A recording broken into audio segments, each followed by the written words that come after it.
Today we're diving into a case that really, shook a community, shook it to its core.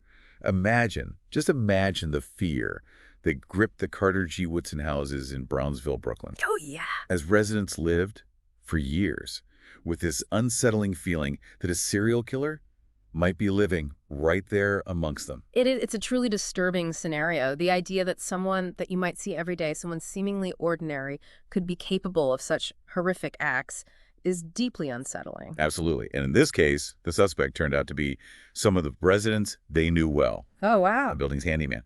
Over a span of 5 years, 3 elderly women were found murdered in their apartments. And initially, these deaths, they seemed completely unrelated. The first victim, 82-year-old Myrtle McKinney, was found in her apartment back in November 2015. What's fascinating here is that her death was initially thought to be from natural causes. It wasn't until the funeral director discovered a stab wound in her neck that the truth was revealed. It makes you wonder how many other cases might have been misclassified before forensic science advanced to its current state. That's a chilling thought. Right. So, Myrtle McKinney's case becomes a murder investigation, but the trail seems to go cold. Right. Then, almost 4 years later, tragedy strikes again. In April 2019, 83-year-old Jacolia James was found strangled in her apartment. Oh my gosh. This time, the discovery was made by her own grandson. Can you even begin to fathom the trauma of that experience? It's hard to even imagine the shock and the grief that her family must have endured. And for the community, the fear must have been palpable. Two seemingly unconnected murders of elderly women in the same housing complex. It's like something out of a nightmare. Yeah. And the worst part is, it wasn't over yet. In January of 2021, 78-year-old Juanita Caballero was found murdered in her apartment by one of her sons. She had been robbed, and a phone cord was found wrapped around her neck. This third murder, this one really sent shockwaves through the community. The realization that they might be dealing with a serial killer targeting vulnerable residents must have been terrifying. This time, however, there was a crucial break in the case. The police discovered that Kevin Gavin, the building's 66-year-old handyman, had been using Juanita Caballero's stolen debit and benefit cards. Okay, so wait, let me get this straight. Yeah. The seemingly helpful handyman, someone residents probably trusted, is now the prime suspect in a string of murders. Yes. And the most chilling part, he had known all three victims, even doing odd jobs for them in their apartments.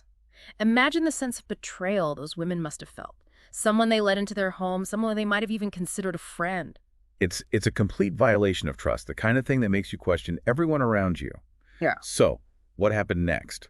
Was there enough evidence to connect him definitively to the murders? Yeah, the investigation, it uncovered some pretty damning evidence. DNA found on Jacolia James's body matched Gavin, directly linking him to at least one of the murders. So they had him on that one.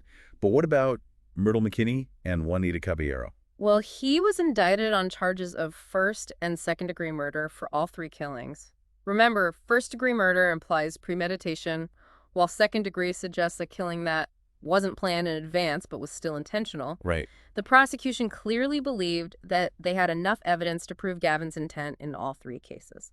What was his defense? Did he deny involvement altogether? Actually, no. He claimed that he had argued with each woman over money he felt they owed him, and that the arguments escalated, resulting in their deaths. Essentially, he was arguing that the killings weren't premeditated. But the DNA evidence on Jacolia James contradicts that, doesn't it? It suggests something more sinister than a simple argument gone wrong. You're right. To be skeptical, the prosecution certainly was.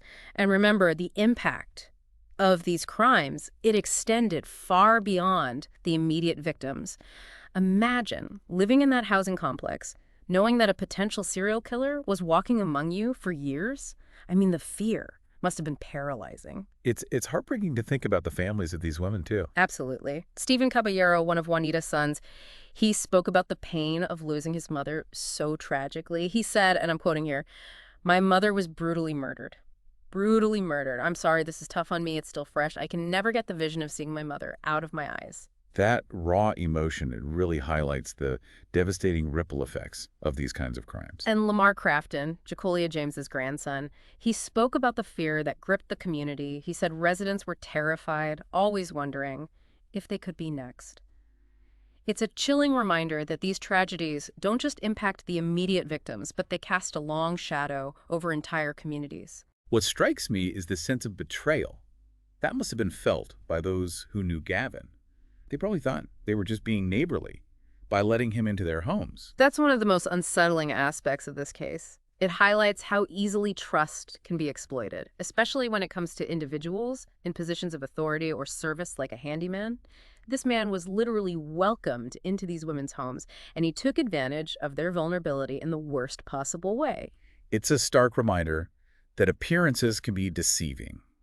Someone can seem perfectly harmless, even friendly, and still be capable of unspeakable acts. It makes you question how well we can truly know anyone, and it raises questions about how to better protect vulnerable individuals, particularly those living alone. So where does the case stand now? Was Gavin ultimately convicted?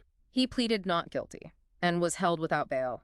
As of July 6, 2021, he was awaiting his next court date, facing a maximum sentence of life without parole if convicted. So while the families and the community await justice, they're also left grappling with the trauma of these events.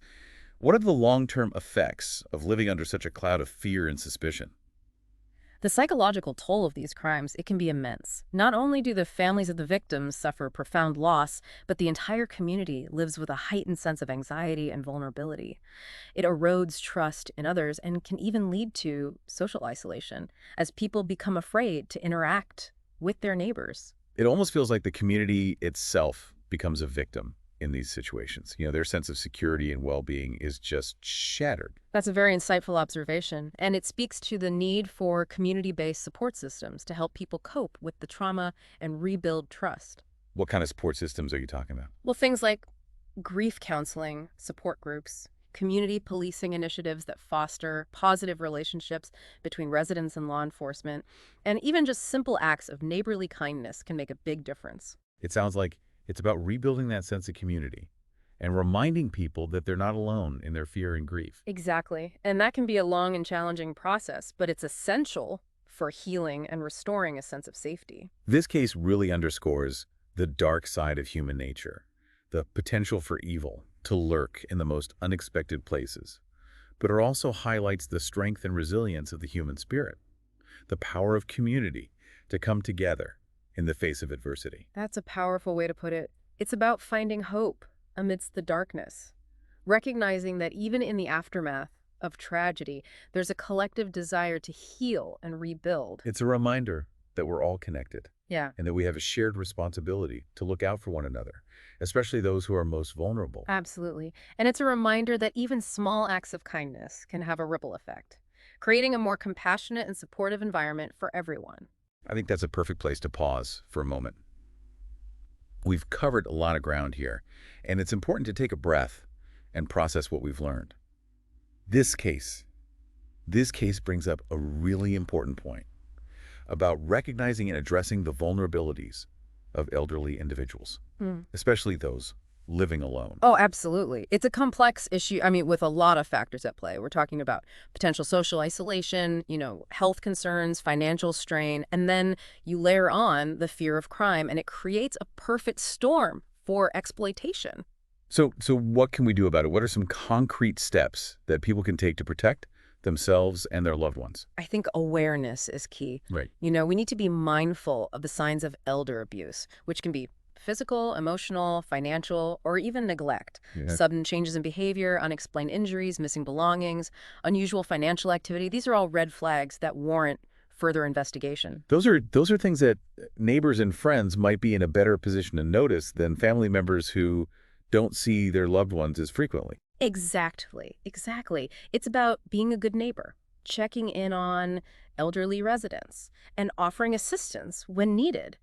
Sometimes a simple phone call or a visit can make a world of difference. What about on a community level? Are there any initiatives that can help make a difference? Oh, there are. There are a number of things that communities can do, implementing, neighborhood watch programs, organizing social events for seniors, and working with local law enforcement to improve security measures in senior housing complexes are all good, starting points. It seems like there's a real need to foster a sense of community, to encourage people, to look out for one another. especially in these more vulnerable populations. I couldn't agree more. We need to create environments where seniors feel safe, supported, and connected to their community. That sense of belonging can be a powerful deterrent to crime and exploitation. This whole conversation has really made me think about the importance of trust and how easily it can be shattered. It's a difficult balance, wanting to help others, but also being cautious and discerning about who we let into our lives. That's such an important point. We can't live in a constant state of fear and suspicion, but we also can't be naive. Right. It's about finding that middle ground where Okay. we remain open to helping others while also being aware of the potential risks. This deep dive has been incredibly eye-opening.